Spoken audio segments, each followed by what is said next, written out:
सो देखिए next, minimum deviation in a prism.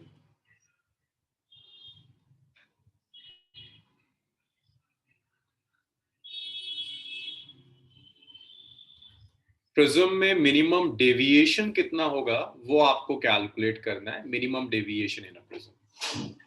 So अगर आपने एक प्रिज्म ले लिया,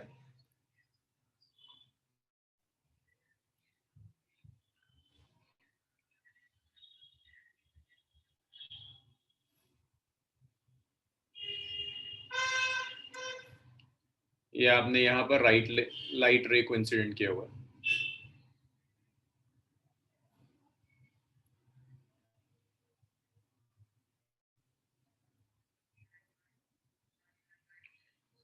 this is angle of incidence, ये इंसिडेंट रे है, ये नॉर्मल है। ये रे रिफ्रैक्ट होगी, इस रे को आप कहते थे, ये जो एंगल था दिस इज R1। यहां भी आपने एक नॉर्मल ड्रॉप कर दिया, ये नॉर्मल है इस फेस पर। ये जो एंगल था, इस एंगल को हमने R2 कहा, ये एंगल R2 है। ये रे बाहर निकल जाएगी, ये जो एंगल दिया हुआ है this is angle of emergence.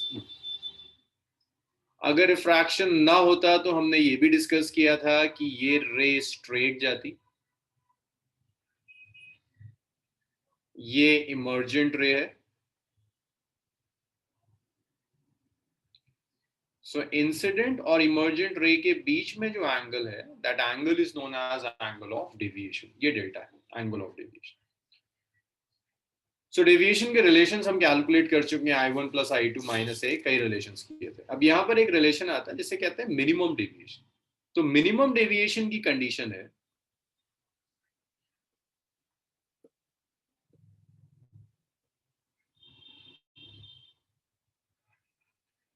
For minimum deviation angle of incidence angle of emergence के इक्वल होगा, R1 एग्जैक्टली R2 के इक्वल होगा। अगर ऐसा हो रहा है तो ये मिनिमम डेविएशन। डेल्टा को आप लिखते हैं it's I plus e minus of R1, और एक और रिलेशन था, ये लिखते थे ना R1 plus R2 equal to ए। ये लिखा था हमने प्रिज्म के लिए R1 प्लस R2 का सम ए के इक्वल होगा। मिनिमम डेविएशन के लिए R1 और R2 इक्वल है, तो आप लिख सकते हैं R1 plus R1 is equal to A. तो आप लिख सकते हो 2R1, यहां मैं फिर लिख देता हूं, for minimum deviation R1 is equal to R2। तो ये 2R1 ए के इक्वल आ गया, R1 आ गया A/2। एक तो ये रिलेशन हम यूज कर सकते हैं मिनिमम डेविएशन के लिए। दूसरा जो डेविएशन था ना, डेविएशन का हमने रिलेशन लिखा था I प्लस ई माइनस ए। इस I प्लस ई को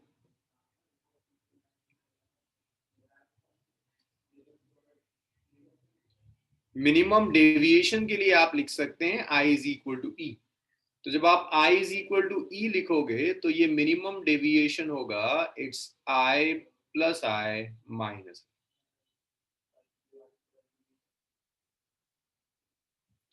तो ये मिनिमम डेविएशन हो जाएगा इट्स 2I माइनस, ये मिनिमम डेविएशन। भाई यहां तक बताओ मुझे, कोई प्रॉब्लम है किसी को?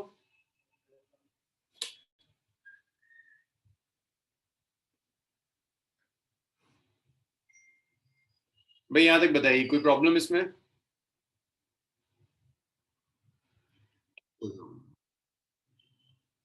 चलिए ठीक। सो यहां से मिनिमम डेविएशन आ गया, यहां से R और एंगल ऑफ प्रिज्म में रिलेशन आ गया that R is A/2 now. अब आपको यहीं से मिनिमम डेविएशन के लिए प्रिज्म फॉर्मूला निकालना होगा। सो प्रिज्म फॉर्मूला बेसिकली प्रिज्म का जो रिफ्रैक्टिव इंडेक्स है और प्रिज्म का जो एंगल है, एंगल ऑफ प्रिज्म जिसे आप कहते हैं, उसे कनेक्ट करता है। तो prism formula is a relation between, it's relation between refractive index of prism, prism का रिफ्रैक्टिव इंडेक्स और एंगल ऑफ प्रिज्म।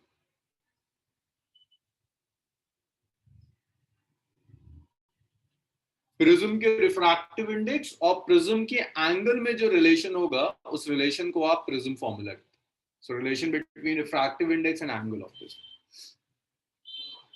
तो आप ऐसे लिख सकते हैं प्रिज्म फॉर्मूला को,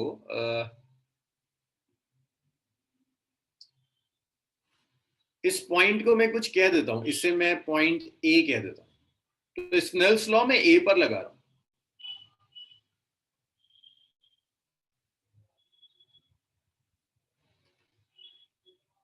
प्रिज्म के इस ए पॉइंट पर मैं स्नेल्स लॉ लगा रहा हूं। तो देखो यहां क्या होगा, बाहर एयर है, अंदर ग्लास। सो एयर का रिफ्रैक्टिव इंडेक्स 1, ग्लास का रिफ्रैक्टिव इंडेक्स n कह देते हैं। तो जो स्नेल्स लॉ लगाएंगे, एयर का refractive index 1 into sine r, glass का refractive index n into sine r 1।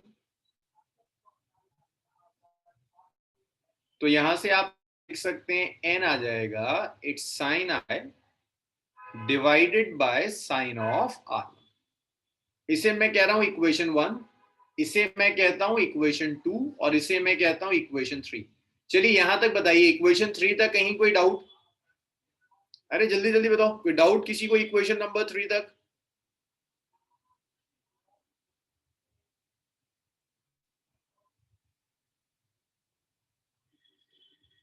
चलो कोई डाउट नहीं।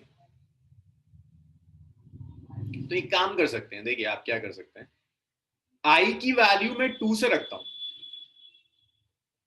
देखिए अगर मैं इक्वेशन नंबर 2 ले रहा हूं, तो 2 में आप लिख सकते हैं delta minimum is 2i minus, delta minimum is 2i minus. तो आप लिख सकते हैं यहां से delta minimum plus A is equal to 2i।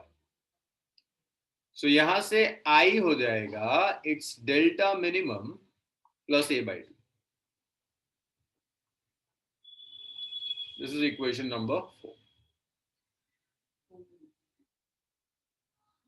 ये आई आ गया delta minimum plus A by 2। तो देखो एक काम करते हैं, आई की वैल्यू 4 से रख देते हैं, और R1 तो तुम्हें पता है 1 से, तो 1 और 4 को 3 में रख देते हैं। तो जब 1 और 4 को 3 में रखेंगे ना, तो देखिए रिफ्रैक्टिव इंडेक्स आ गया sine i it's delta minimum plus A divided by 2 divided by sine R1। R1 कितना आया देखो, A by 2, sine A by 2।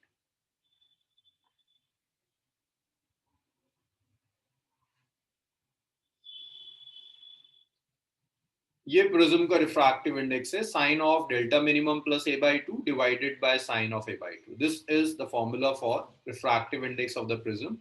इसी फॉर्मूले को आप कहते हैं कि ये प्रिज्म फॉर्मूला। तो देखो प्रिज्म फॉर्मूला से फायदा क्या है, प्रिज्म फॉर्मूला में ऐसी कोई भी चीज नहीं है जो किसी एक प्रिज्म के लिए चेंज हो। अगर आप एक पर्टिकुलर प्रिज्म ले लो ग्लास का, भाई उसका रिफ्रैक्टिव इंडेक्स कांस्टेंट होगा। डेल्टा मिनिमम हर प्रिज्म के लिए एक होता है, ऐसे नहीं होता है कि एक प्रिज्म के लिए डेल्टा मिनिमम की वैल्यू चेंज होगी। डेल्टा मिनिमम फिक्स है, एंगल ऑफ प्रिज्म फिक्स है। तो ये रिलेशन फिक्स क्वांटिटीज के बीच में कि एक प्रिज्म है तो उसके लिए एन डेल्टा मिनिमम ए सब सेम रहेगा। बताओ भाई, ये आया समझ में प्रिज्म फॉर्मूला? फिर न्यूमेरिकल स्टार्ट करेंगे। डाउट्स बताना शुरू करो मुझे। आमना, अयान, आयशा, फायका, शिबा, माज।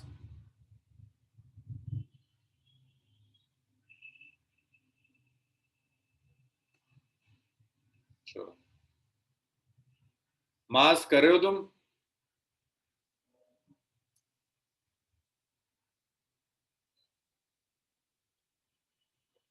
फायदा एक एक क्वांटिटी देखो ना, फिक्स फॉर्मूला इसलिए क्योंकि एन जो आप यूज कर रहे हैं, रिफ्रैक्टिव इंडेक्स, अगर आपने ग्लास ले लिया तो ग्लास का रिफ्रैक्टिव इंडेक्स तो फिक्स्ड होगा, चेंज तो नहीं करेगा। डेल्टा मिनिमम, डेल्टा मिनिमम है मिनिमम डेविएशन, ये भी फिक्स्ड रहता है प्रिज्म के लिए। ए एंगल ऑफ प्रिज्म है, ये भी एक प्रिज्म के लिए फिक्स रहता है। हर यहां लेंगे ना, क्योंकि मिनिमम डेविएशन ही तो हो रहा है, सब मिनिमम डेविएशन के लिए निकाल रहे हैं। तो देखो फायदा, डेल्टा मिनिमम एक प्रिज्म के लिए फिक्स वैल्यू है, एंगल ऑफ प्रिज्म तो चेंज नहीं होगा ना, लाइट को कैसे इंसिडेंट करोगे उससे ये तो नहीं चेंज होने वाला। रिफ्रैक्टिव इंडेक्स भी इस पर डिपेंड नहीं करता है कि एंगल ऑफ इंसिडेंस क्यों होगा। जब देखो A constant, delta minimum fixed, n fix, तो ये पूरी क्वांटिटी फिक्स्ड है। फाइ का जो आप पूछ रहे।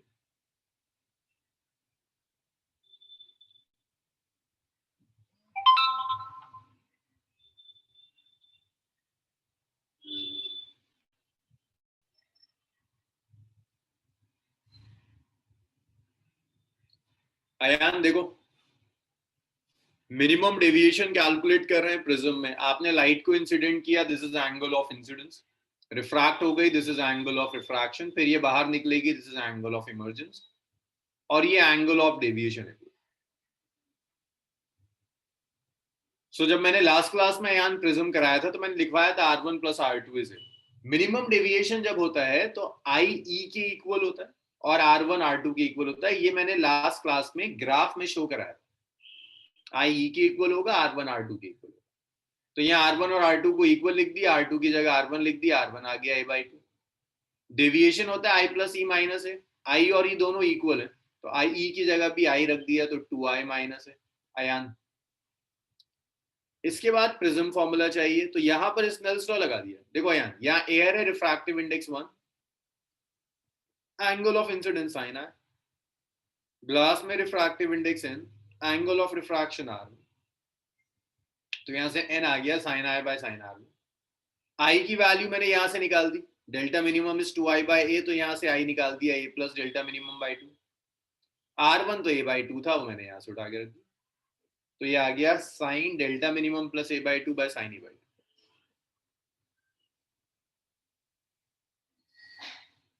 सब लिख चुके हैं क्या, रब कर दूं? अयान, जीशान, अरमान लिख लिया? अच्छा अयान लिख रहे हो, लिखो लिखो लिखो लिखो। भाई आप लोग लिख लें तो मुझे बताइएगा, रब करते हैं सर। इसके बाद कुछ न्यूमेरिकल्स हैं इस टॉपिक में।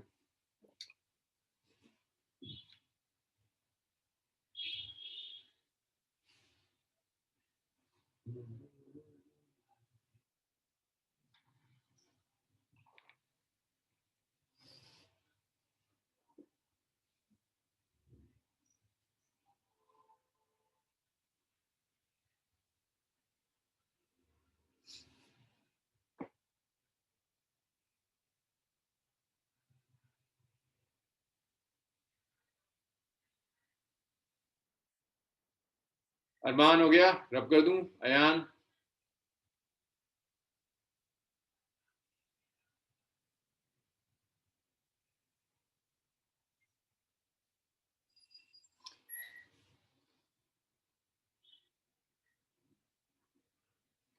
चलो मैं इतना रब करके तो क्वेश्चन तो लिखना शुरू करता हूँ। देखिए यहां न्यूमेरिकल्स में अक्सर मिनिमम डेविएशन की कंडीशन यूज करेगा, तो ये तो बिल्कुल रट जाए कि मिनिमम डेविएशन है तो R1 R2 इक्वल है, मिनिमम डेविएशन है तो RA/2 है, मिनिमम डेविएशन है तो ये इतना है, रिफ्रैक्टिव इंडेक्स इतना है।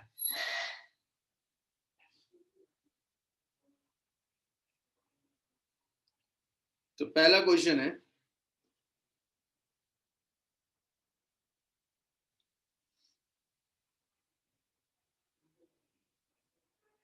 a ray of light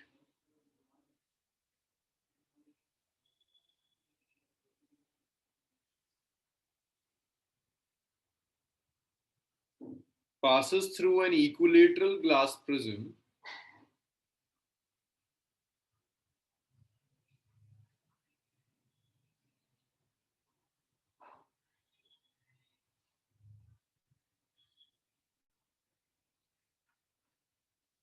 such that angle of incidence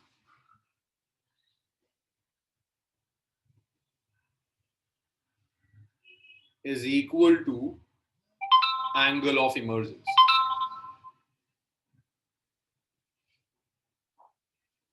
Is equal to angle of emergence.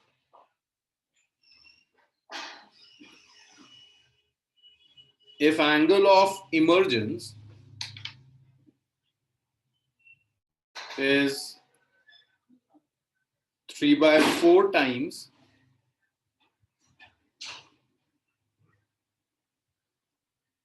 angle of prism,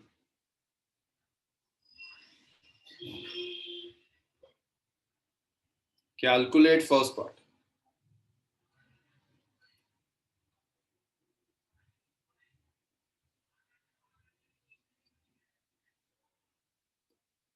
Angle of deviation. Second part, refractive index of prism. भाई देखो, ये प्रॉब्लम इजी है, मैं आपको थोड़ा सा हिंट दूंगा, आप सॉल्व खुद करेंगे इसे.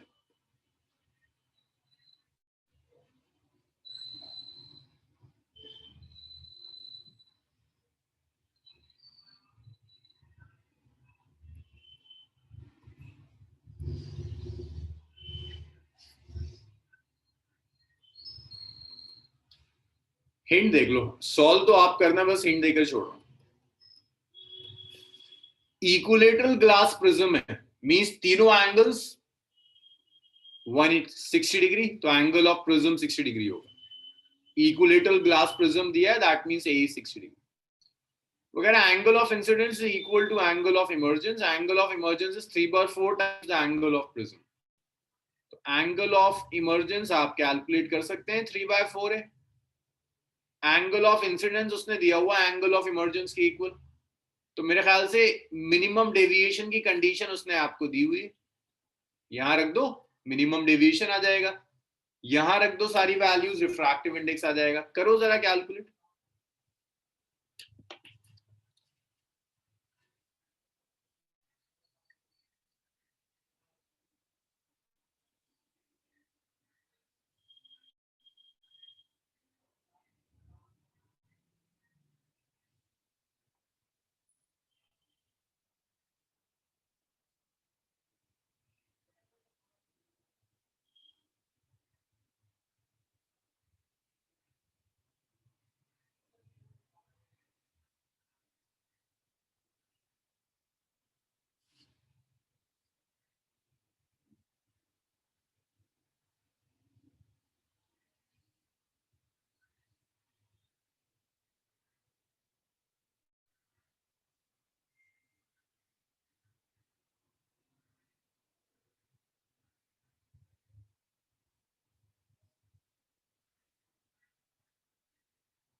ओके, आयशा का कुछ आंसर आया. ठीक है आयशा, आपका डेविएशन बिल्कुल ठीक आ रहा है. आयशा सुल्तान, हबीब डेविएशन ठीक आ रहा है. तूबा का डेविएशन ठीक है. नायला डेविएशन बिल्कुल ठीक है. हाँ नायला, दोनों पार्ट्स ठीक है.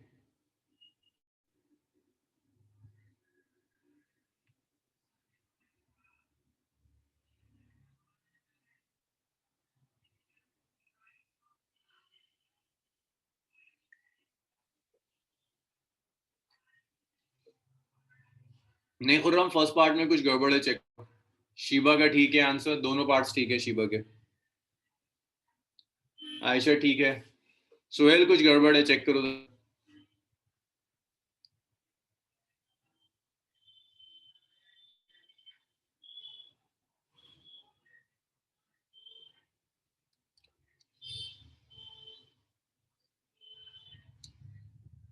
सो देखिए,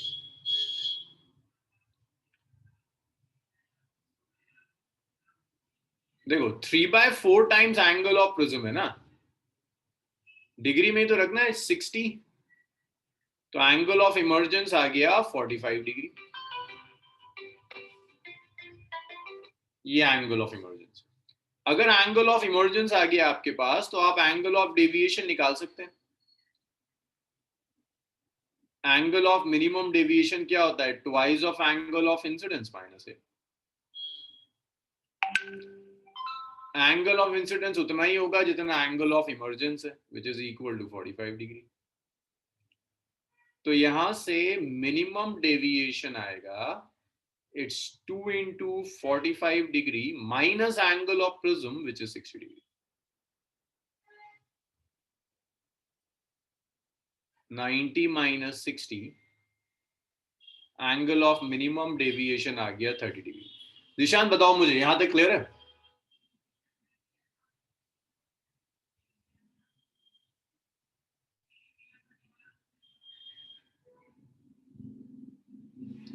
अब मिनिमम डेविएशन अगर आ गया ना, एक बार तो आप प्रिज्म निकाल सकते हैं। रिफ्रैक्टिव इंडेक्स क्या था? साइन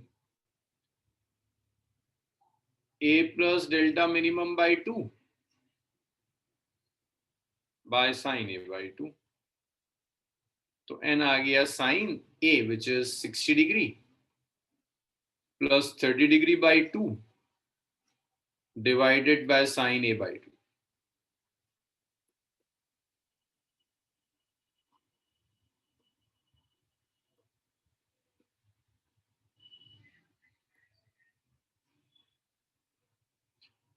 तो ये रिफ्रैक्टिव इंडेक्स आ जाएगा sine 45 degree by sine 30 degree. Sine 45 is 1 by root 2, sine 30 is 1 by 2, it's 2 by root 2 which is root 2। तो प्रिज्म का रिफ्रैक्टिव इंडेक्स आ जाएगा रूट 2। बताइए यहां तक क्लियर है?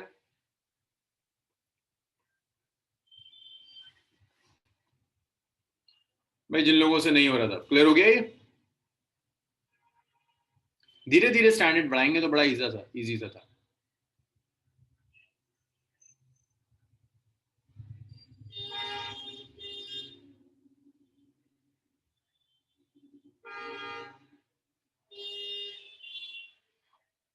चलो इसको रब करते हैं फिर। रब कर दूं इसे? अरमान लिख लिया?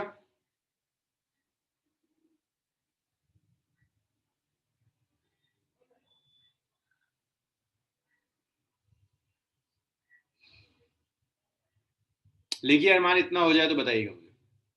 लिखिए लिखिए, जब इतना हो जाए तो मुझे बताइएगा।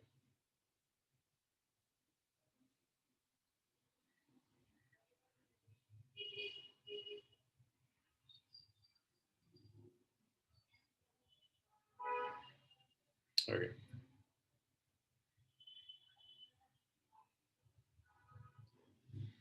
चलिए जिसको रब करते हैं, नेक्स्ट देखिए। भाई नेक्स्ट क्वेश्चन पहले वाले से थोड़ा सा टफ होगा।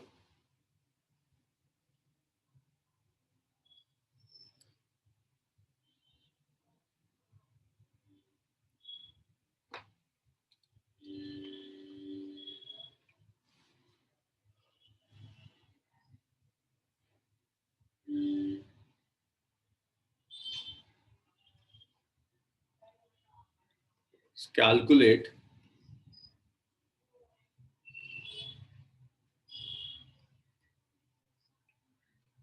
value of angle of incidence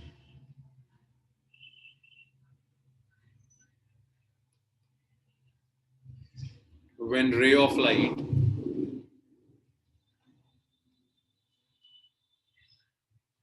incident on one face of, इसको मैं करूंगा थोड़ा सा ना, TIR का भी कॉन्सेप्ट यूज करेगा। one face of equilateral glass prism produce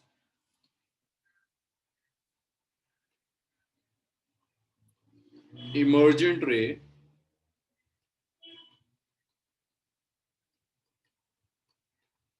which just graze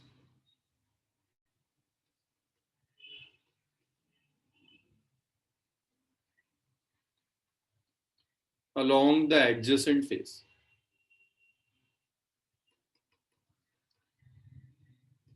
Refractive index of prism is root 2.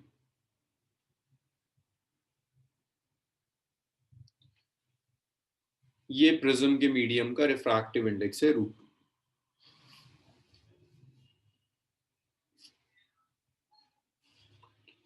सो देखिए इसे साथ में सॉल्व करते हैं।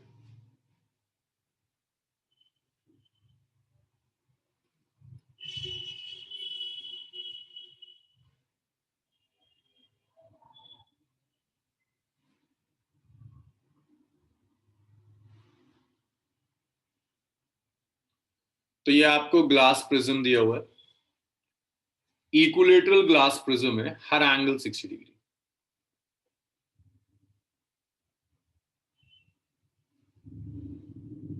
Produce emergent ray which just graze along the adjacent surface।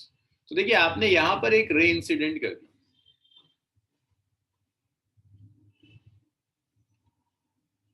यहां पर आपने रे इंसिडेंट कर दी,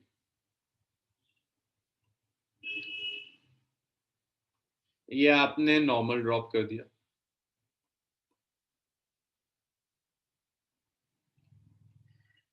this is angle of incidence i, ray refract हो गई। ये जो एंगल है ये एंगल ऑफ रिफ्रैक्शन है R1, ये इस फेस पर नॉर्मल ड्रॉप कर दिया, ये एंगल आ गया R2। अब वो देखो सुनो ढंग से वो क्या कह रहा है, emergent ray which just graze along the adjacent face. Means आपकी जो इमर्जेंट रे है इसे मैं ब्लू से शो कर रहा हूं ताकि दिख जाए, ये इमर्जेंट रे ना ऐसे जा रही है, इमर्जेंट रे सरफेस पर ग्रेज कर रही है। कोई मुझे बताएगा ये एंगल ऑफ इमर्जेंस कितना है?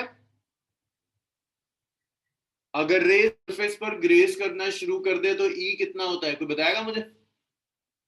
अरे गुड, हबीब का आंसर सही है, नाइला ठीक बता रही है, नहीं आयशा का गलत है, रेहान गलत कर रहा है, रेहान गलत कर रहा है। अरे भाई ये तो आसान सी चीज है, 90 डिग्री होगा यार। भाई नॉर्मल तो सरफेस के परपेंडिकुलर होता है ना, तो अगर ग्रेस कर रही है that means angle of emergence कितना है? 90। और ये जो एंगल ऑफ इंसिडेंस है, अगर तुम्हें TIR याद हो, ये angle of incidence critical angle की इक्वल होगा। अरे आया कि नहीं आया? यहां पर ना प्रिज्म और TIR दोनों एक साथ यूज कर रहे हैं। R2 किसकी इक्वल होगा? क्रिटिकल एंगल की इक्वल, तभी तो ग्रेस करेगा।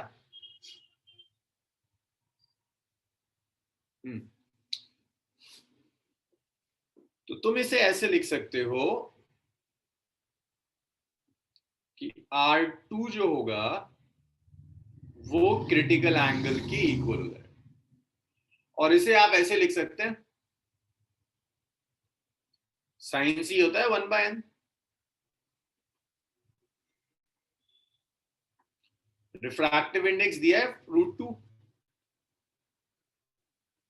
साइन सी आ गया, इसे साइन R2 लिख दो, 1/√2, R2 आ गया 45। R2 मिल गया तुम्हें। अच्छा अगर R2 मिल गया और देखो एंगल ऑफ प्रिज्म तो दिया है, कोई मुझे बता सकता है R1 के लिए क्या यूज कर सकते हैं? चलो अपना दिमाग चलाओ। R2 तो मैंने निकाल के दिखा दिया, A मैंने लिख दिया, R1 के लिए बताओ क्या कर सकते हैं? सोचो जरा।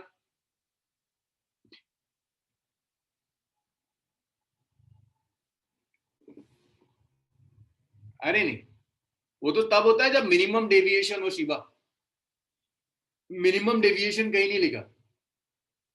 हबीब का आंसर सही है, बस एक हबीब का दिमाग चल रहा है और किसी का नहीं।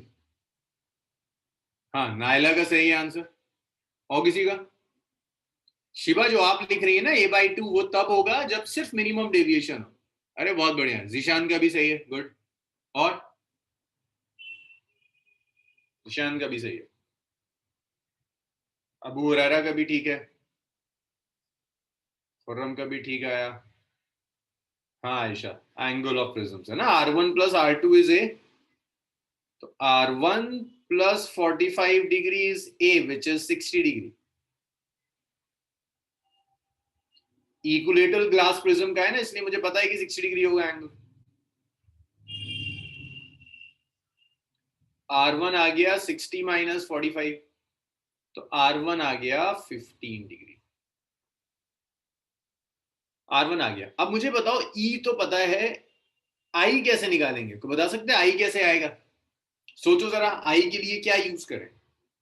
R1 पता है मुझे, R2 पता है, रिफ्रैक्टिव इंडेक्स पता है, बाहर एयर है, I कैसे निकाल सकते हैं?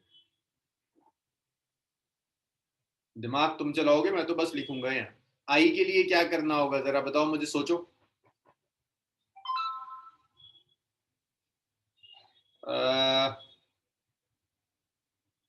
ठीक है तुबा, स्नेल्स लॉ। नहीं अरमान, 90 नहीं होगा। देखो I इज इक्वल टू ई हमेशा नहीं होता। ये तब होगा जब वो लिखेगा मिनिमम डेविएशन है। जब वो नहीं लिख रहा ना मिनिमम डेविएशन, तो आप इसे यूज नहीं कर सकते। दूसरी चीज, जो बच्चे लिख रहे हैं I is equal to NR1, मतलब आपको याद है मिनिमम डेविएशन हमने ऐसे निकाला था स्नेल्स लॉ लगाकर। लेकिन वहां भी ये सोचो कि ये कब वैलिड था। ये सिर्फ तब वैलिड था जब स्मॉल एंगल होगा, स्मॉल एंगल अप्रोक्सीमेशन। लेकिन एंगल ऑफ प्रिज्म स्मॉल थोड़ा ना दिया, एंगल ऑफ प्रिज्म 60 डिग्री दिया हुआ है। तो जो लोग स्नेल्स लॉ कह रहे हैं वो ठीक है, स्मॉल एंगल अप्रोक्सीमेशन यूज नहीं करेंगे, स्नेल्स लॉ लगा देंगे। तो बाहर air, refractive index 1, angle of incidence I, sine I, prism refractive index N, angle of refraction R1, sine R। तो 1 into sine I is N into sine R।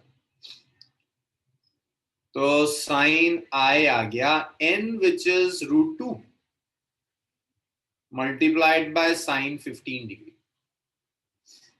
तो ये sign I आ गया, sine I आया √2 into sine 15। अब sign 15 कितना होता है मुझे कैलकुलेटर से देखना पड़ेगा। साइन 15 होगा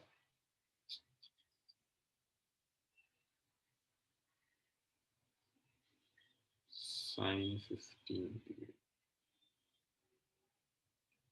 0.25 और 0.26 है। साइन 15 डिग्री 0.26।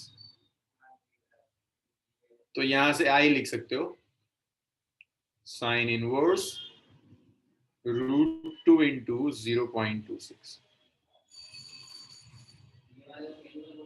ये आई आ जाएगा साइन इनवर्स √2 इंटू 0.26। बताइए यहां तक क्लियर है सब?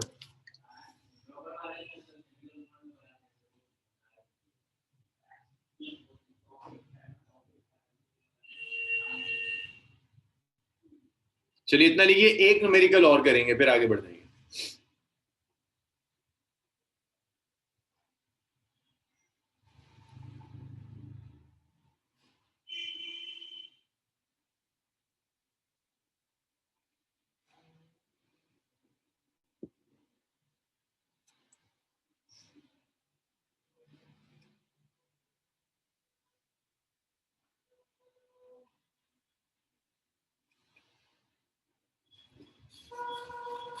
निशान, अरमान, मास लिखा इतना?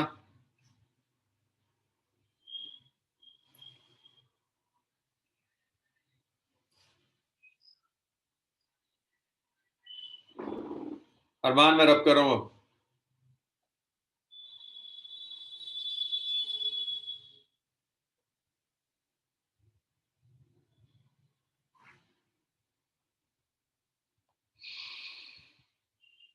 एक आखिरी न्यूमेरिकल इस कॉन्सेप्ट।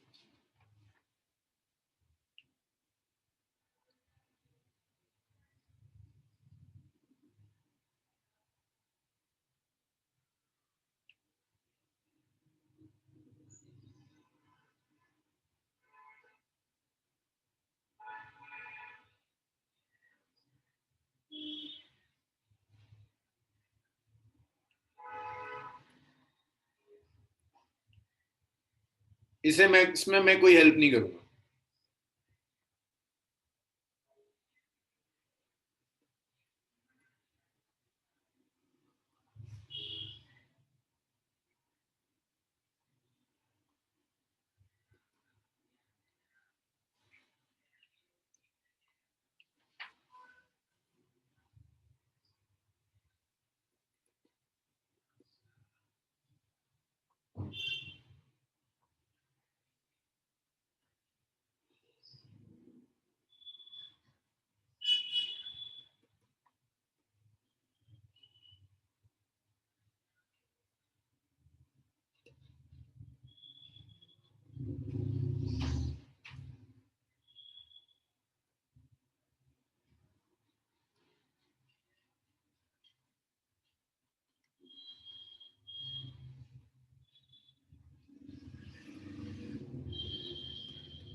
इसे लिखते जाइए साथ साथ।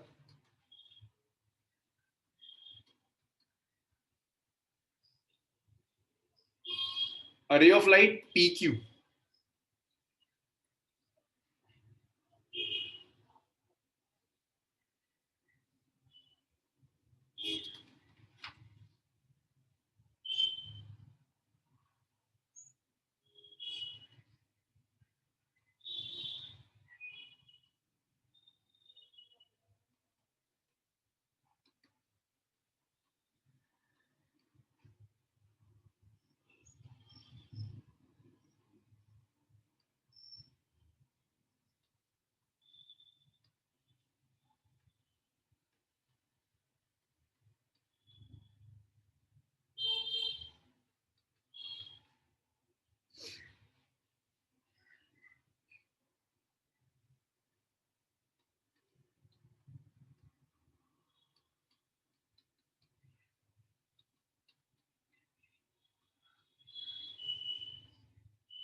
सो देखिए क्वेश्चन ये दिया हुआ है, आपको एक प्रिज्म बना के दिया है।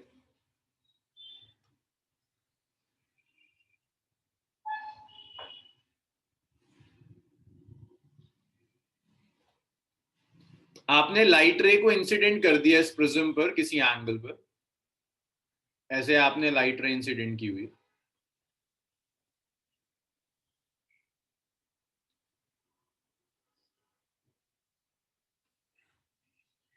This is angle of incidence which is 60 degree.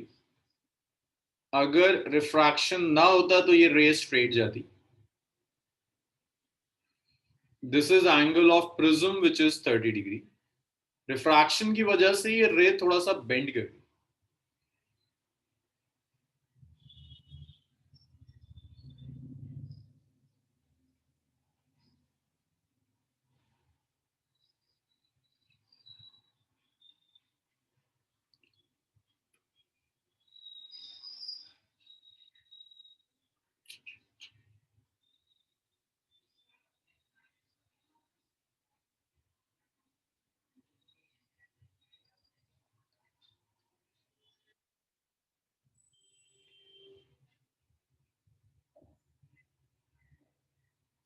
Question समझना पहले सॉल्व करने से पहले।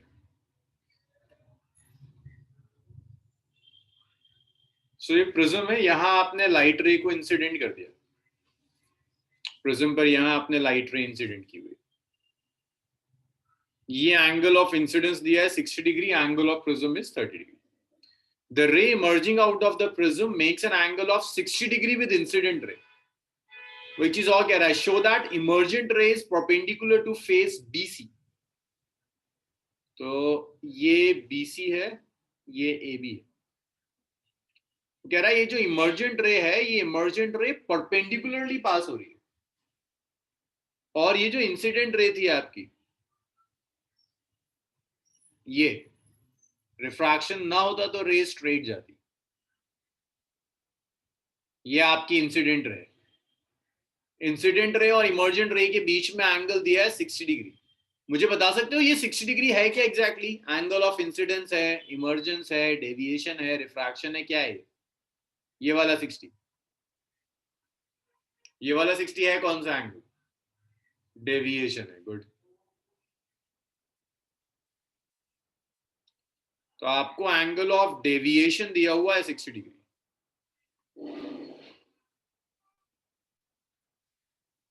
एंगल ऑफ डेविएशन आपको 60 डिग्री दिया है उसने, और ये रे नॉर्मली इंसिडेंट हो गई बिना किसी रिफ्रैक्शन।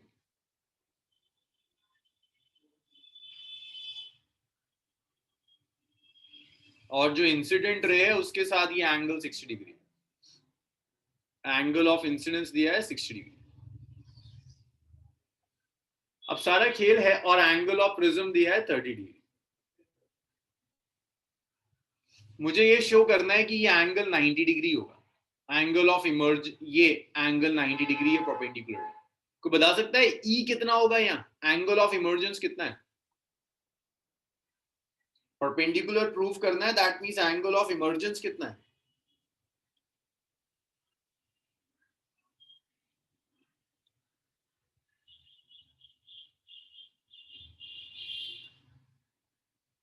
सब गलत। अरे यार, अगर तुम इमर्जेंस एंगल लेते, हाँ एक शिवा का आंसर सही है। इमर्जेंस तुम लेते कहां से हो? सरफेस से लेते हो, नॉर्मल से लेते हो? अरे एंगल ऑफ इमर्जेंस तुम लेते कहां से हो? नॉर्मल से ना, तो ये नॉर्मल होगा। तो नॉर्मल के साथ अगर रे नॉर्मली पास हो रही है तो एंगल ऑफ इमर्जेंस कितना है?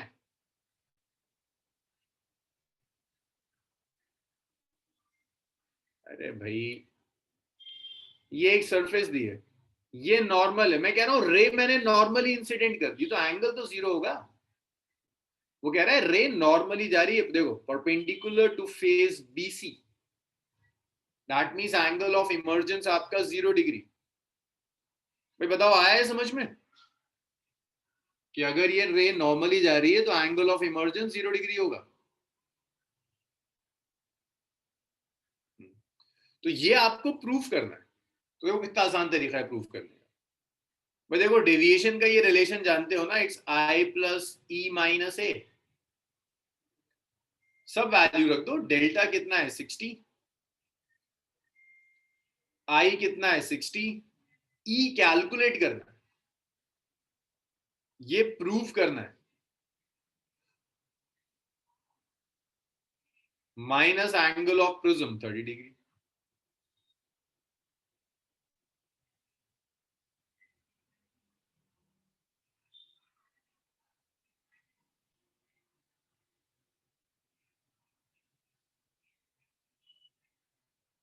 तो इमर्जेंस कितना आ जाएगा? एक मिनट यार, मुझे क्वेश्चन जरा चेक करने दो, ये डेविएशन दिया कितना है। सॉरी, ये डेविएशन 60 नहीं दिया, डेविएशन 30 दिया। Sorry, deviation 30 degree. सो ये डेविएशन 60 नहीं है, ये डेविएशन 30 है।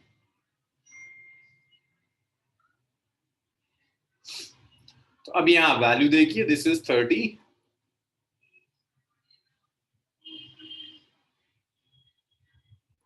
60 माइनस 30 30 हो गया, प्लस ई हो गया, तो ई आ गया 0 डिग्री।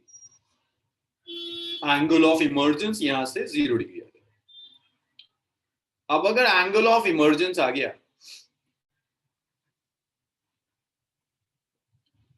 तो इसका मतलब है रे परपेंडिकुलर। ये प्रूफ करना था आपको कि रे परपेंडिकुलर जाएगी, मींस ये प्रूफ करना था कि एंगल ऑफ इमर्जेंस 0 डिग्री होगा।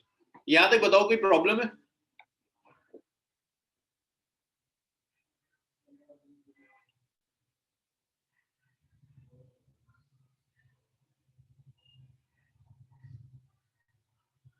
अच्छा, तो मुझे कोई ये बता सकता है यहां से कि R2 कितना है?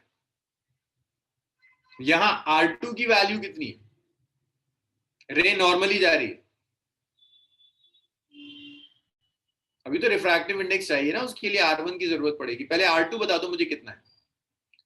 गुड, नवेद का आंसर सही है, हबीब का सही है, अयान सही बता रहा है, जीशान का गलत है, रेहान का ठीक है, खुर्रम का ठीक है, अबू हुरैरा का ठीक है। R2 0 होगा भाई। एंगल आप नॉर्मल के साथ लेते हैं, तो ये रे देखो, ये वाली रे नॉर्मली जा रही है ना, नॉर्मल के अलोंग जा रही है, तो R2 होगा।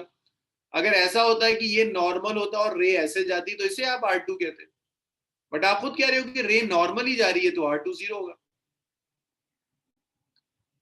फिर आप ये जानते हैं कि R1 प्लस R2 एक ही इक्वल होता है। ये भी आप जानते हैं कि R1 प्लस R2 एक ही इक्वल होता है। R1 की वैल्यू रख दीजिए, R1 कितना है पता नहीं, R2 0 हो गया, A 30 डिग्री दी है, तो यार देखो R1 आ गया 30 डिग्री। तुम्हें I भी पता है, तुम्हें R1 भी पता है। अब यहां स्नेल्स लॉ लगाओ और मुझे ग्लास का रिफ्रैक्टिव इंडेक्स निकाल के दिखाओ कितना आ रहा है। कोई मिनिमम डेविएशन वाला मत यूज कर लेना, कहीं कोई मिनिमम डेविएशन नहीं है। स्नेल्स लॉ लगाओ यहाँ और मुझे बताओ इन कितना आ रहा है। इसमें कोई परेशानी है तो बताइए।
चलो अभी चेक करते हैं। शिबा का ठीक है, नायला का ठीक है, जीशान गड़बड़ कर रहा है, हबीब का ठीक है, आयशा का ठीक है। अरे स्नेल्स लॉ में क्यों गड़बड़ कर रहे हो? स्नेल्स लॉ में तो गड़बड़ नहीं होनी चाहिए। अगर तुम यहाँ स्नेल्स लॉ लगाओगे, this is air, this is glass, air का रिफ्रैक्टिव इंडेक्स 1, साइन 60, ये R1 है। ग्लास का रिफ्रैक्टिव इंडेक्स पता नहीं, साइन R1 साइन 30 के इक्वल। साइन 60/√3/2 होता है। खुरम सही आ रहा है, रेहान ठीक आ रहा है, नवेद ठीक है। साइन 30 हाफ कैंसिल हो गया।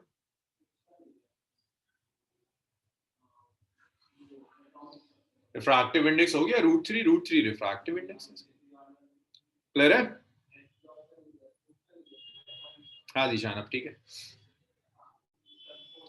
हाँ दिशान बिल्कुल सही आ रहा है, √3 होगा। मास तुम्हारा कोई आंसर नहीं है, नहीं समझ में आ रहा?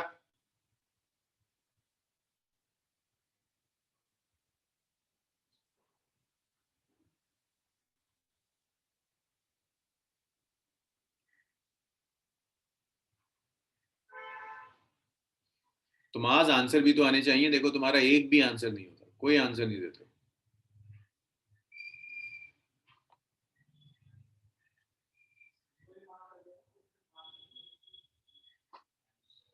चलो ये सब लिख चुके हैं, रब कर दूं इसको।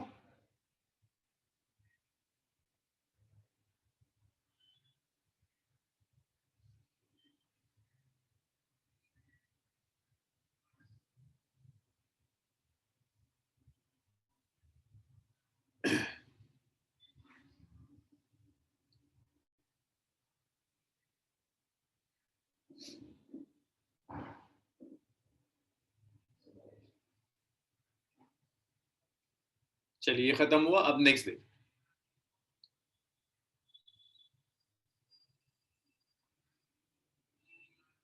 नेक्स्ट है कॉचीज फॉर्मूला। देखो कॉचीज फॉर्मूला इंपॉर्टेंट चीज है, यहां से न्यूमेरिकल्स तो नहीं लेकिन कंसेप्चुअल बहुत क्वेश्चंस बनते हैं। Cauchy's formula basically refractive index of medium और लाइट की वेवलेंथ को कनेक्ट करता है। कॉचीज फॉर्मूला कहता है कि एक ही मीडियम का रिफ्रैक्टिव इंडेक्स अलग अलग वेवलेंथ की लाइट के लिए अलग अलग होगा। लाइक अगर ग्लास से रेड लाइट जा रही है तो रिफ्रैक्टिव इंडेक्स कुछ और होगा, ग्लास से ब्लू लाइट जा रही है तो रिफ्रैक्टिव इंडेक्स कुछ और होगा, ग्लास से ग्रीन लाइट जा रही है तो रिफ्रैक्टिव इंडेक्स कुछ और होगा। अलग अलग कलर की लाइट के लिए रिफ्रैक्टिव इंडेक्सेस अलग अलग आएंगे। That is basically your Cauchy's formula. So Cauchy's formula कहता है जो रिफ्रैक्टिव इंडेक्स होगा that's a plus b by lambda c by lambda square. तो कॉचीज फॉर्मूला कहता है refractive index is inversely proportional to wavelength. अलग अलग वेवलेंथ की लाइट के लिए रिफ्रैक्टिव इंडेक्स अलग अलग। तो n is refractive index of medium. देखो ये थोड़ा सा स्ट्रेंज है, मैं ये कह रहा हूं एक ग्लास है, ग्लास में रेड लाइट डालो तो ग्लास का रिफ्रैक्टिव इंडेक्स कुछ और आएगा, ग्लास में ब्लू लाइट डालो तो रिफ्रैक्टिव इंडेक्स कुछ और होगा, ग्लास में ग्रीन लाइट डालो तो रिफ्रैक्टिव इंडेक्स कुछ और आएगा।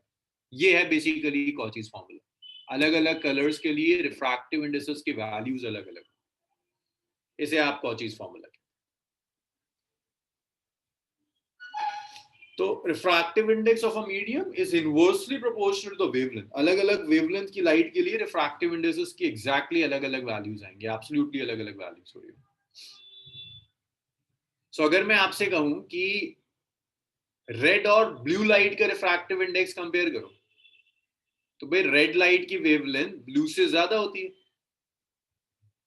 तो इसका मतलब हुआ कि ग्लास का रिफ्रैक्टिव इंडेक्स रेड लाइट के लिए कम होगा एज कंपेयर टू ग्लास का refractive index for blue light. मैं फिर कह रहा हूं, रेड कलर का रिफ्रैक्टिव इंडेक्स नहीं है एन रेड, मीडियम का रिफ्रैक्टिव इंडेक्स है जब उससे रेड लाइट पास होगी।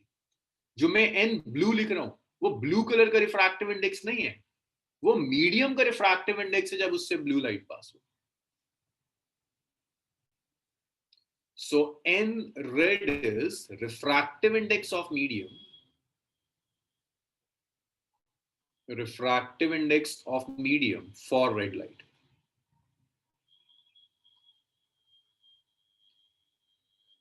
and blue is refractive index of medium for blue light.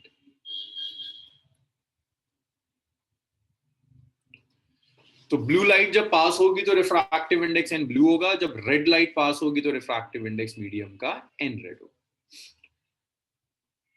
अब ये एबीसी कांस्टेंट्स हैं, इनकी वैल्यूज से आपको मतलब नहीं है, क्योंकि कॉचीज फॉर्मूला पर आपको कोई न्यूमेरिकल नहीं देगा. कॉचीज फॉर्मूला पर आपको कंसेप्चुअल चीजें पूछेगा. भाई बताओ, यहां तक समझ में आया?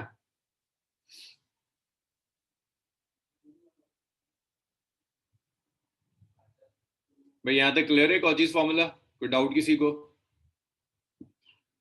अच्छा, नेक्स्ट देखिए, नेक्स्ट इंपॉर्टेंट का क्वेश्चंस क्या क्या बनते हैं कॉचीज फॉर्मूले से. अगर मैं लेता हूं v,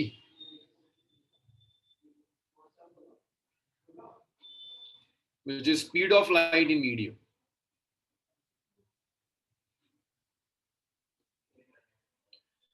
मीडियम में जो लाइट की स्पीड है वो लाइट की वेवलेंथ के इनवर्सली प्रोपोर्शनल है. जितनी ज्यादा वेवलेंथ होगी लाइट की, स्पीड उतनी ही कम होती चली जाएगी. और तुम ये देख रहे हो कि रिफ्रैक्टिव इंडेक्स वेवलेंथ के इनवर्सली प्रोपोर्शनल है. सॉरी,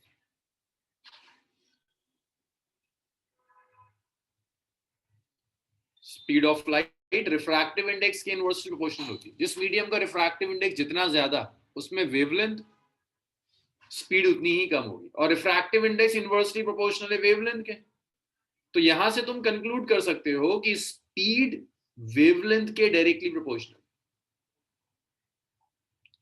इसका मतलब यह है कि रेड कलर का वेवलेंथ ब्लू कलर से ज्यादा होती है. That means blue colour, red colour की स्पीड मीडियम में ब्लू कलर की स्पीड से ज्यादा होगी.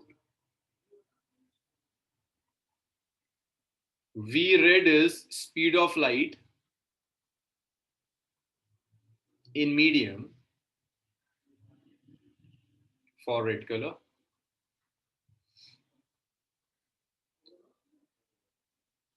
and V blue is speed of light for blue color. Speed of light in medium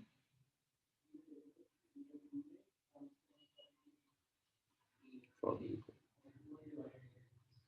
तो ब्लू कलर के लिए लाइट की स्पीड मीडियम में V ब्लू है, रेड कलर के लिए स्पीड ऑफ लाइट मीडियम में V रेड है. और रेड कलर की स्पीड ज्यादा होगी as compare to blue colour. यहां तक बताइए मुझे, क्लियर है ना?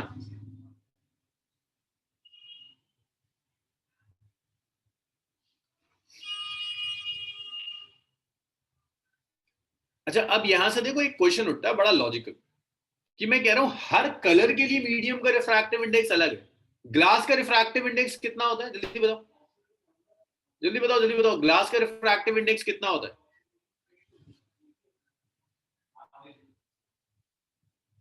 हाँ, 1.5, 1.5, 1.33 तो वाटर का होता है, ग्लास का 1.5 होता है. अब किस कलर के लिए? मैं तो कह रहा हूं हर कलर के लिए रिफ्रैक्टिव इंडेक्स अलग है. तो 1.5 किस कलर की लाइट के लिए? रेड के लिए है, ब्लू के लिए है, ग्रीन के लिए है, येलो के लिए. क्वेश्चन उठेगा ना. हर मीडियम के लिए रिफ्रैक्टिव इंडेक्स अलग है. No Shiva, it's not for white light. हर कलर के लिए अलग है ना. जब तुम कह रही हो white light, that means 7 colours हैं, सात लाइट एक साथ चल रही है. तो ये जो आपको याद रहता है, ये मीन रिफ्रैक्टिव इंडेक्स है. मीन रिफ्रैक्टिव इंडेक्स अबू रहा. ग्लास का 1.5, वाटर का 1.33, ये मीन है, mean refractive index.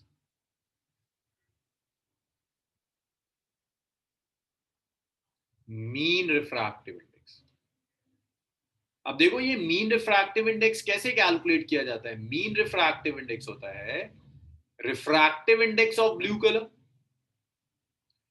Plus refractive index of medium for red colour divided bye. ऐसे ले लो, तुम्हारा मीन रिफ्रैक्टिव इंडेक्स आ जाएगा. एक चीज और याद रखिएगा कि ब्लू कलर का refractive index almost violet colour के रिफ्रैक्टिव इंडेक्स के इक्वल है. कि ब्लू और वायलेट कलर का रिफ्रैक्टिव इंडेक्स ऑलमोस्ट बराबर होता है, कोई खास फर्क नहीं. So refractive index of light for blue color and refractive index of light for violet color. ये दोनों almost बराबर होंगे, कोई खास फर्क नहीं. तो ब्लू और वायलेट को हम एक ही तरह से यूज करें. भाई ये बताओ, यहां तक क्लियर है?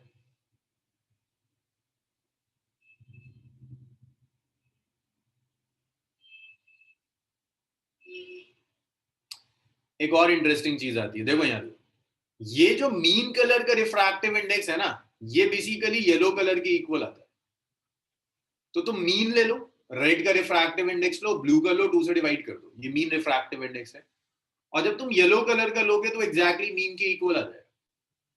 तो याद रखिएगा, mean refractive index yellow colour के रिफ्रैक्टिव इंडेक्स के इक्वल है. तो मैं कह सकता हूं ना, गिलास का 1.5 किस कलर के लिए मीन है, किस कलर के लिए, येलो कलर के लिए.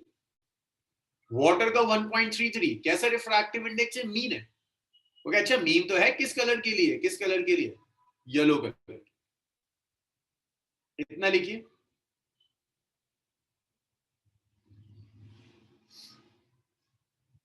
इतना लिखिए, और इसमें अगर कोई डाउट है तो मुझे बताइए.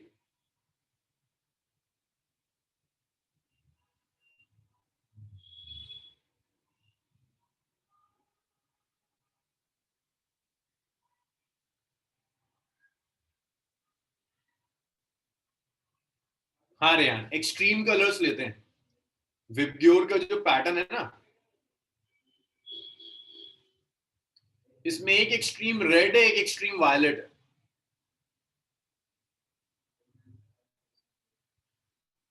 रेहान, एक वायलेट है, एक रेड है, लेकिन वायलेट और इंडिगो ना बहुत प्रोमिनेंट कलर्स नहीं होते, तो जो दिखता है वो ब्लू दिखता है.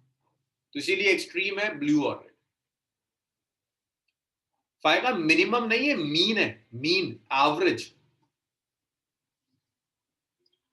और ये मैथमेटिकली आता है भाई. आप ब्लू कलर के लिए लाइट मीडियम का रिफ्रैक्टिव इंडेक्स लीजिए, रेड के लिए लीजिए, डिवाइड कर दीजिए 2 से, कुछ तो आएगा. वो येलो कलर की इक्वल आ रहा हो. येलो कलर बिल्कुल बीच में लाई करता है रिफ्रैक्टिव इंडेक्सेस की टर्म्स में. मतलब ये कुछ ऐसा है कि अगर मैं आपको 2 दूं और 4 दूं और 3 दूं, 2 और 4 का मीन 3 आएगा ना. 2 + 4/2 is 3. इसी तरह से रेड और ब्लू कलर के रिफ्रैक्टिव इंडेक्स का मीन लोगे तो येलो कलर की इक्वल आएगा. ऐसे लिख रहा हूं. मतलब इसके पीछे की मैं कोई थ्योरी नहीं दे रहा, मैं तो जस्ट आपको मैथमेटिकल स्टेप्स बता रहा हूं कि जब आप एक्सपेरिमेंटली कैलकुलेट करोगे तो येलो कलर की. इसे रब कर दूं मैं.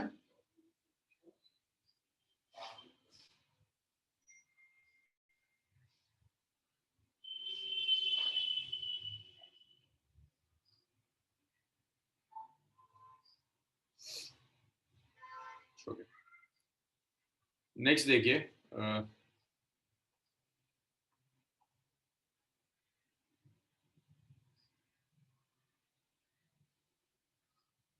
dispersive and non-dispersive medium.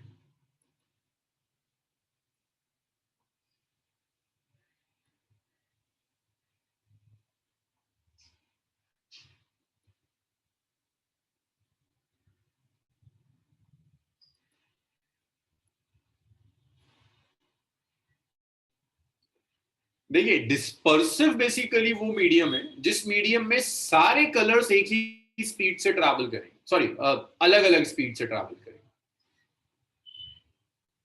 Dispersive medium वो मीडियम होगा, जैसे मैंने व्हाइट लाइट इंसिडेंट कर दी. व्हाइट लाइट सबके समझ में आता है, अगर ये 7 कलर एक साथ चल रहे हैं तो उसे व्हाइट लाइट कहते हैं. है तो 7 कलर्स, और आप जानते हो कॉचीज फॉर्मूले से हर कलर की स्पीड अलग है. तो अगर एक मीडियम में ये 7 कलर ट्रैवल करते हैं और इनकी स्पीड में डिफरेंस बहुत ज्यादा है, आपको दिखने लगता है कि अलग अलग कलर्स अलग अलग जा रहे हैं, तो उसे डिस्पर्सिव मीडियम कहेंगे. जो बेसिकली रेनबो में होता है. रेनबो में होता है क्या, लाइट ही तो आ रही है सन से, 7 कलर्स हैं, उनकी स्पीड अलग अलग हो जाती है, तो आपको 7 कलर अलग अलग दिखने लगते हैं.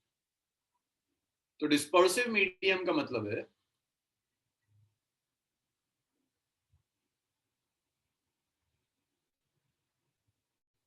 डिस्पर्सिव मीडियम में different colours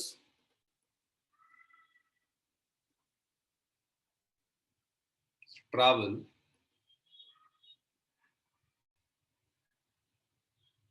with different speeds.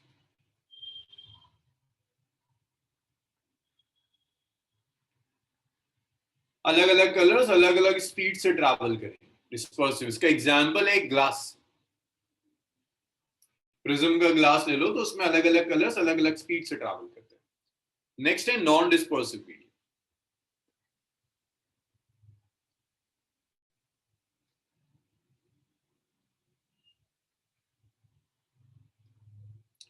Non dispersive medium में क्या होगा, सारे कलर्स ऑलमोस्ट सेम स्पीड से ट्रैवल करते हैं। जैसे एयर, एयर में जब व्हाइट लाइट एंटर करती है तो वायलेट से लेकर रेड तक सारे कलर्स एक ही स्पीड से ट्रैवल करेंगे।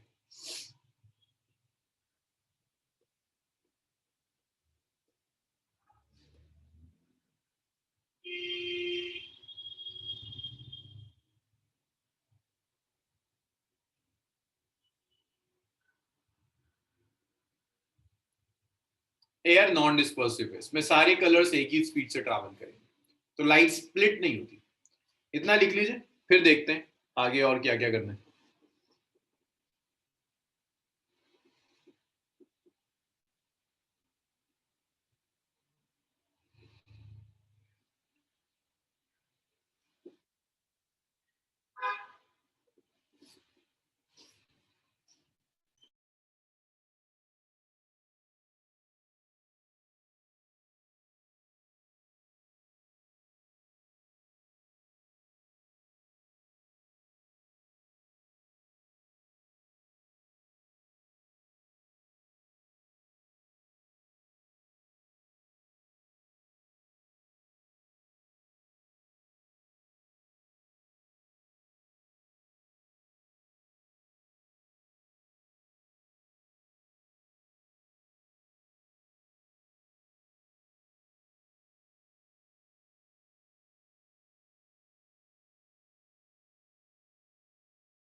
चलिए सब लिख चुके हैं, इसको मैं रब करूं।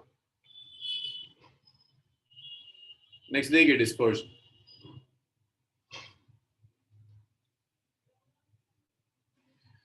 जब आपने देखा होगा प्रिज्म से जब लाइट पास होती है तो 7 कलर्स में ब्रेक हो जाती है, वो पूरा वायलेट से लेकर रेड तक का पैटर्न दिखता है, उसे डिस्पर्शन कहते हैं।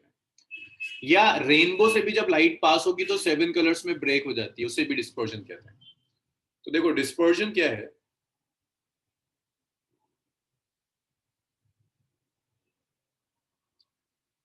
dispersion is phenomena of splitting of white light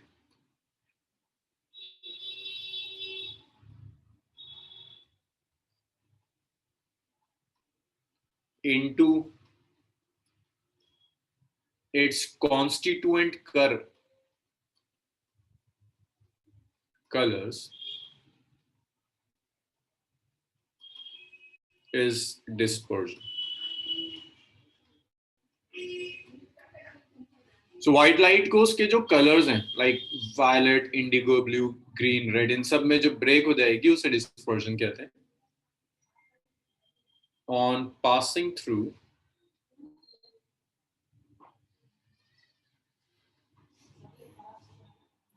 a dispersive medium.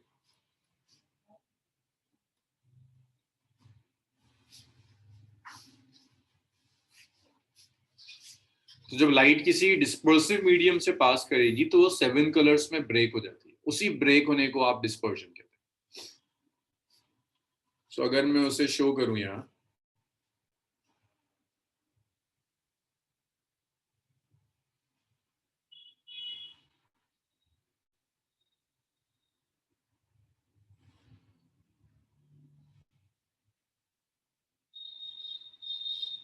यहाँ व्हाइट लाइट आपने इंसिडेंट कर दी,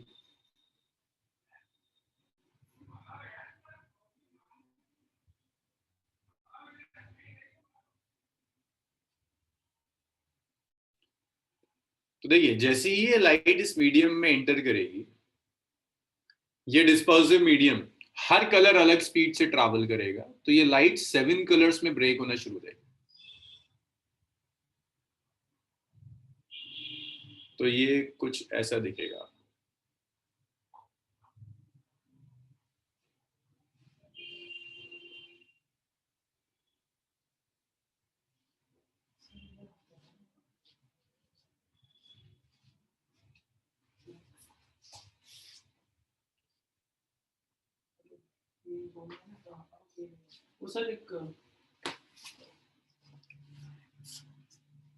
तो ये 7 कलर्स में ब्रेक होती चली जाएगी, 7 कलर्स में ये स्प्लिट हो जाएगी, दैट इज बेसिकली डिस्पर्जन।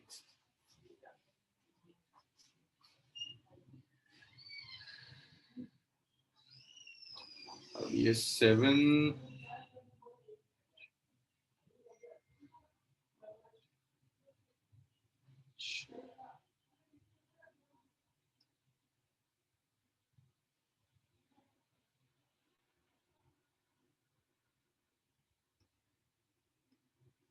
सो ये जो स्प्लिटिंग है व्हाइट लाइट की 7 कलर्स में,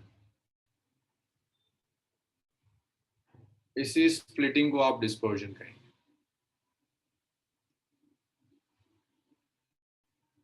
This splitting of white light into its constituent colors is known as dispersion.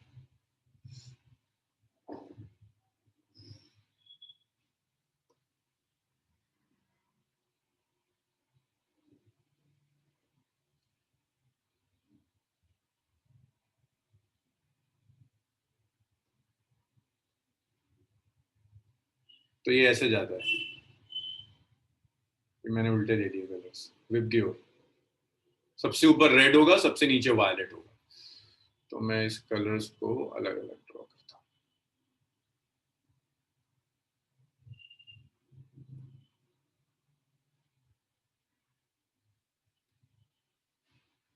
ये सबसे नीचे वायलेट कलर होगा और सबसे ऊपर रेड जाएगा। सबसे ज्यादा डेविएशन वायलेट के लिए होता है, सबसे कम डेविएशन रेड के लिए।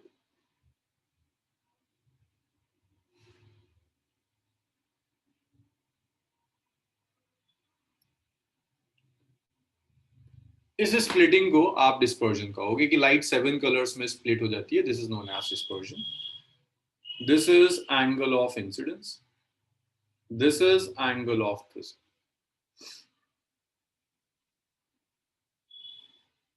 और रीजन क्या है डिस्पर्जन का? अलग अलग कलर्स अलग अलग स्पीड से ट्रैवल करेंगे।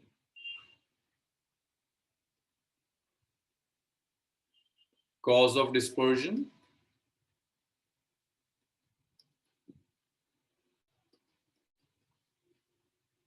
different colors in medium travel with different speed.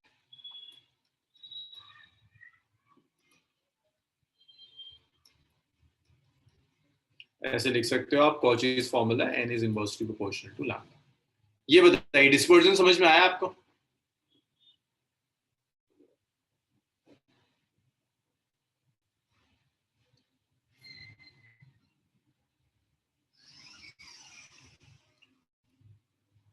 अच्छा, अब यहां पर कुछ टर्म्स आपको कैलकुलेट करनी होती है। देखो, जैसे मुझे डेविएशन चाहिए, ये है ना इंसिडेंट डायरेक्शन, ये आपका वायलेट कलर है। तो ये आप ऐसे लिख सकते हैं, this is deviation in violet colour.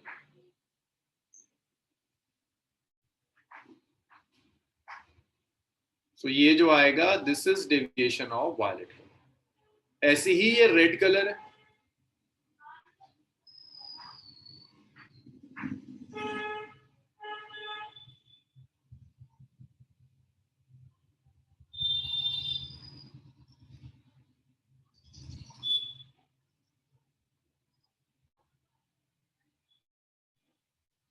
This is deviation of red colour. तो आप ऐसे लिख सकते, तो ये delta V is deviation for violet colour.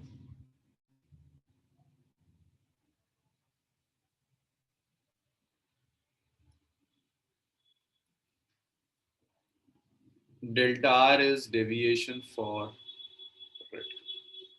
ये रेड कलर का डेविएशन है और ये वायलेट कलर का डेविएशन। इतना लिख लीजिए, फिर हम आगे बढ़ेंगे।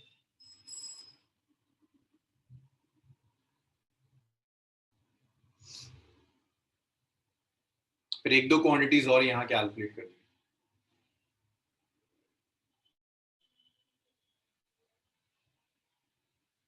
भाई इतना हो जाए मुझे बताइएगा।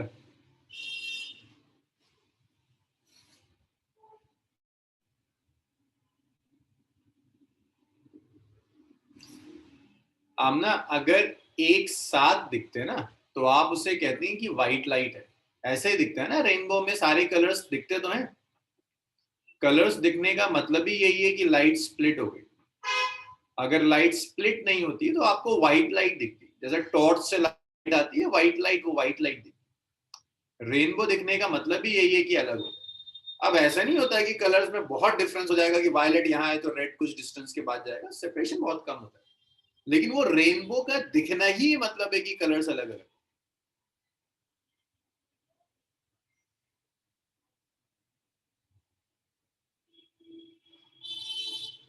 वरना आपको कैसे पता चलता है कि ये रेनबो है?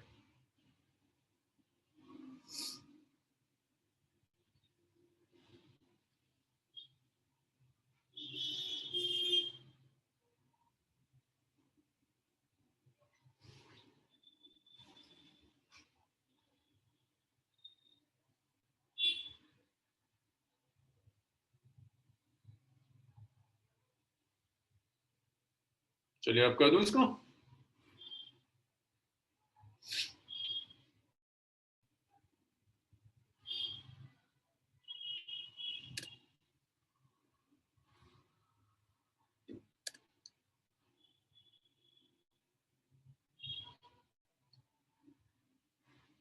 भाई देखिए next angular dispersion.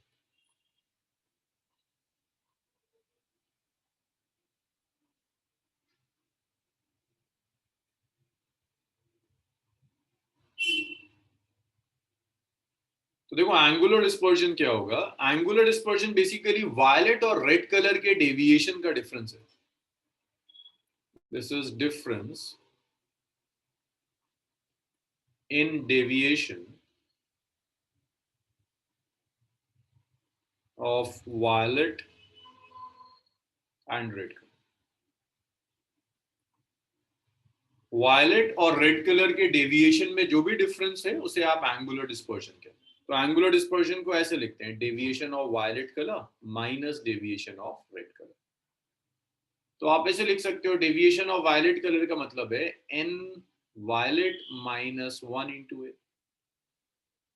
Violet colour के लिए भाई डेविएशन होता है ना n minus one into A, तो वायलेट कलर ये याद है डेविएशन लिखवाया था मैंने n minus one into A, अगर प्रिज्म का एंगल स्मॉल है तो n v minus one into A. तो ये मैं लिख रहा हूं आगे की कहानी for prism of small angle. तो ये मैं उस प्रिज्म के लिए लिख रहा हूं जहां आप एंगल ऑफ प्रिज्म यूज कर सकते हैं। ऐसे ही आप रेड कलर के लिए लिखोगे n r minus one into. तो डेविएशन आ गया, ए कॉमन ले लिया आपने, n v minus one minus n r minus. Deviation आ गया ए, फिर से n v minus one minus n r plus one. So minus one से ये प्लस वन कैंसिल हो गया, तो ये डेविएशन आ गया it's A n v minus n. So इसे आप कहोगे एंगुलर डिस्पर्जन, वायलेट और रेड कलर की डेविएशन में डिफरेंस। इतना लिखिए और इतना हो जाए तो मुझे बताइए, फिर रब करेंगे सब। बट याद रखिएगा ये रिलेशन तभी वैलिड है जब स्मॉल एंगल होगा। फॉर स्मॉल एंगल प्रिज्म, अगर लार्ज एंगल है तो आप इसे यूज नहीं कर सकते।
चलिए लिख लिया ना।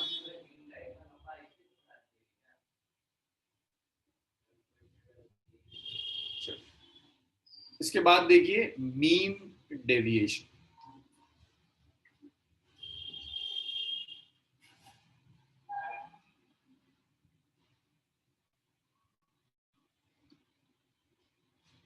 मीन डेविएशन को ऐसे लिखते हैं, it's deviation of violet colour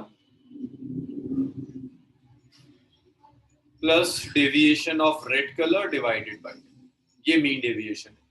और एक चीज और याद रखिएगा, ये येलो कलर की डेविएशन के इक्वल आएगा। और एक चीज और याद रखिएगा, वायलेट कलर और ब्लू कलर की डेविएशन ऑलमोस्ट बराबर है। इतना लिख लीजिए।